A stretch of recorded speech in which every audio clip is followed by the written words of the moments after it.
안녕하세요. 책 읽어주는 언니예요. 오늘은 제임스와 슈퍼 복숭아를 읽어볼게요. 로알드 달 글, 퀸틴 블레이크 그림, 지혜연 옮김.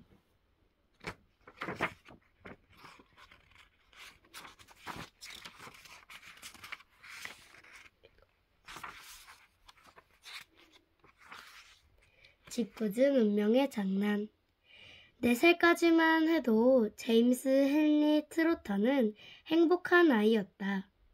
제임스는 바닷가에 있는 아름다운 집에서 아버지 어머니와 함께 평화롭게 살았다. 언제나 같이 놀 친구도 많았고 뛰어다닐 모래사장과 물장구를 치며 놀 수 있는 바다도 있었다. 이처럼 조그만 사내 아이 제임스는 더하고 한 번도 제임스라는 이름을 불러주지 않았다. 언제나 요 구역질 나는 조그만 새끼라든가 아니면 요 지저분하고 성가신 놈이라든가 아니면 이 구제불능아 라고만 불렀다. 두말할 나위도 없이 가지고 놀 장난감은 물론 읽을 만한 그림책이나 동화책도 주지 않았다. 제임스의 방은 감옥처럼 삭막했다. 제임스가 물컹이 고모랑 꼬챙이 고모와 함께 산 곳은 영국 남부 한 언덕 꼭대기에 있는 이상하게 생기고 다 쓰러져가는 집이었다. 그 집이 자리 잡고 있는 언덕은 아주 높아서 정원 어디서라도 멀리 펼쳐진 멋진 숲과 들판을 내려다볼 수가 있었다. 그리고 아주 화창한 날에 방향만 제대로 잡아서 바라본다면 제임스가 옛날에 살던 집이 지평선 멀리 잿빛 점으로 보이기도 했다. 그리고 그 너머로 바다를 볼 수도 있었다. 마치 잉크로 그린 듯한 푸른 선 하나가 길고 가느다랗게 이어지며 하늘과 맞닿아 있었다. 하지만 제임스는 한 번도 언덕 아래로 내려가 보지 못했다. 물컹이 고모와 꼬챙이 고모는 귀찮아서 제임스를 데리고 밖으로 나가려고 하지 않았다. 제임스를 데리고 집 가까운 곳을 산책하거나 소풍을 가는 일도 없었다. 물론 제임스 혼자 내려가는 것도 허락하지 않았다. 꼬챙이 고모는 이렇게 말했다. 이 못된 꼬마 녀석 제임스를 정원 밖으로 나가게 허락했다가 말썽만 일으킬걸. 두 고모는 제임스에게 울타리를 기어 넘어가려고 했다가는 단단히 혼쭐을 내줄 것이라고 겁을 주었다. 만약 그랬다가는 쥐새끼들이 설쳐대는 어두컴컴한 지하실에 꼼짝없이 일주일 동안 갇히는 벌을 받을 거라고 했다. 정원은 언덕 꼭대기를 다 차지할 만큼 넓기는 했지만 황폐했다. 구석에 있는 볼품없고 너저분하고 오래된 월계수 덤불을 빼면 한 번도 열매를 맺은 적이 없는 늙은 복숭아나무 한 그루가 유일한 나무였다.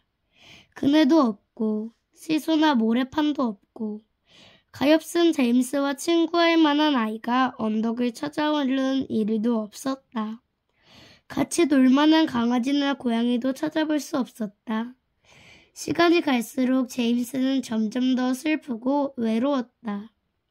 제임스는 날마다 정원 가장자리에 서서 발 아래에 마법의 양탄자처럼 너무나도 아름답게 쭉 펼쳐진 하지만 도저히 가볼 수 없는 숲이며 들판이며 바다가 있는 세상을 그리워하며 그저 바라볼 뿐이었다.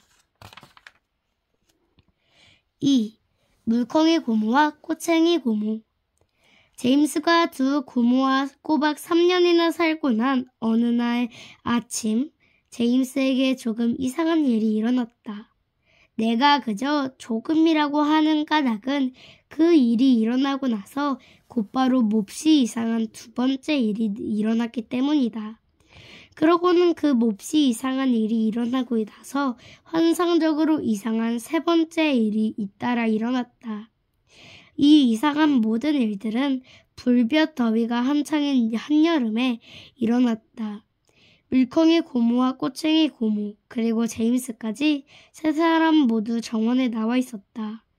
제임스는 언제나 그렇듯이 일을 하고 있었다. 그날 일은 부엌 난로에 쓸 장작을 패는 일이었다. 물컹이 고모와 꼬챙이 고모는 제임스와 가까운 곳에 접는 의자를 펴놓고 편하게 앉아 길쭉한 잔에 담긴 레모네이드를 홀짝거리며 제임스가 잠깐이라도 한눈을 팔지 않고 부지런히 일을 하는지 감시하고 있었다. 물컹이 고모는 무지막지하게 뚱뚱하고 땅딸만한 여자였다.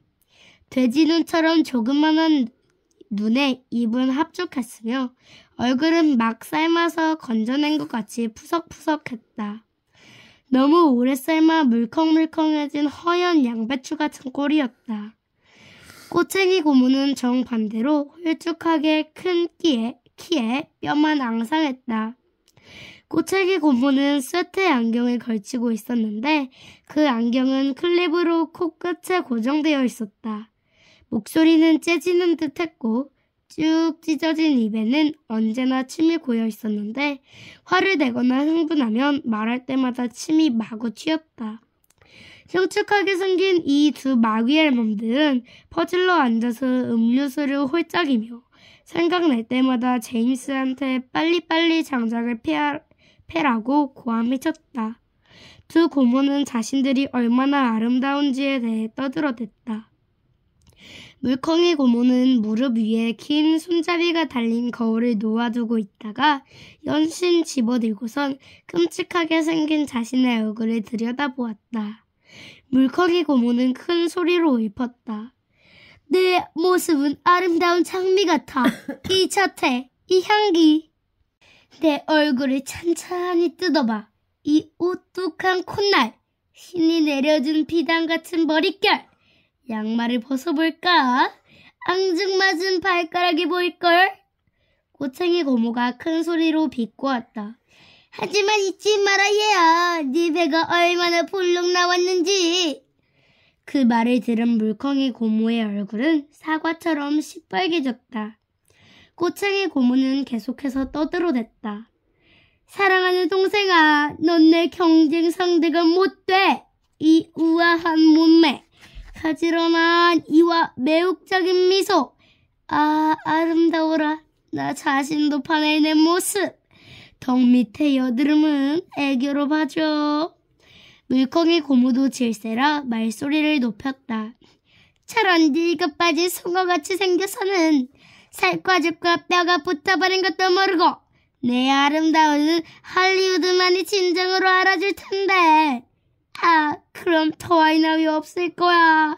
온 세상 사람들이 다 나한테 반할 테고 주인공을 모두 내게 맡기려 들고 다른 배우들은 모두 은퇴해야 할 거야.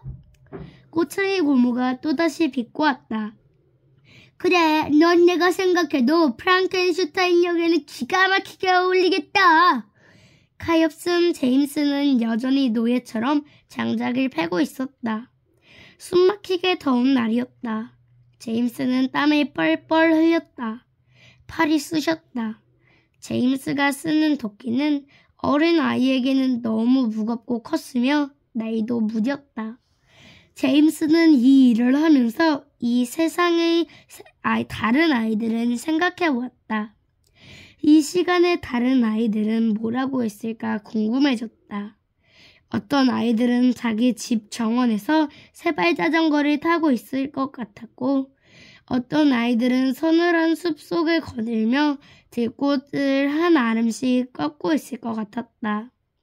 제임스가 옛날에 함께 놀았던 꼬마 친구들은 지금쯤 틀림없이 바닷가에 갔을 터였다. 젖은 모래사장에서 마음껏 뛰어놀기도 하고 물장구도 치고 있겠지. 제임스의 눈에 커다란 눈물방울이 맺히더니 뺨을 타고 주르르 흘러내렸다. 제임스는 하던 일을 멈추고 장작더미에 몸이 기댔다. 자신의 불행한 처지를 생각하니 서러움이 북받쳤다. 꼬챙이 고모가 세트의 안경 너머로 제임스를 넘겨다보며 쇳소리같이 날카롭게 쏘아붙였다. 무슨 일이냐? 제임스는 훌쩍이기 시작했다. 물컹이 고모가 불호령을 내렸다. 당장 뚝 치고 하던 일이나 해, 이 못돼 먹은 꼬맹아! 제임스는 큰 소리로 울먹였다.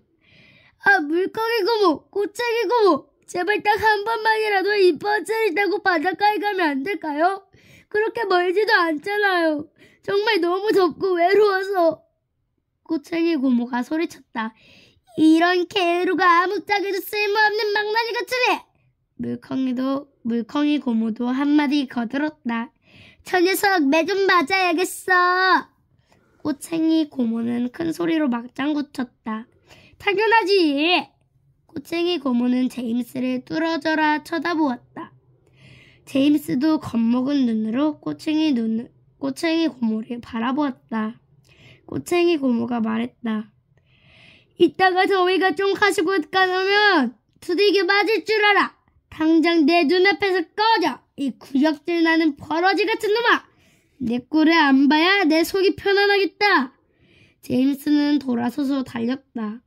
제임스는 정원 한 구석을 향해 있는 힘껏 다른 박질 쳐서는 내가 할 수 있는 앞서 이야기했던 그 너저분하고 오래된 월계수 덤불 틈에 숨었다.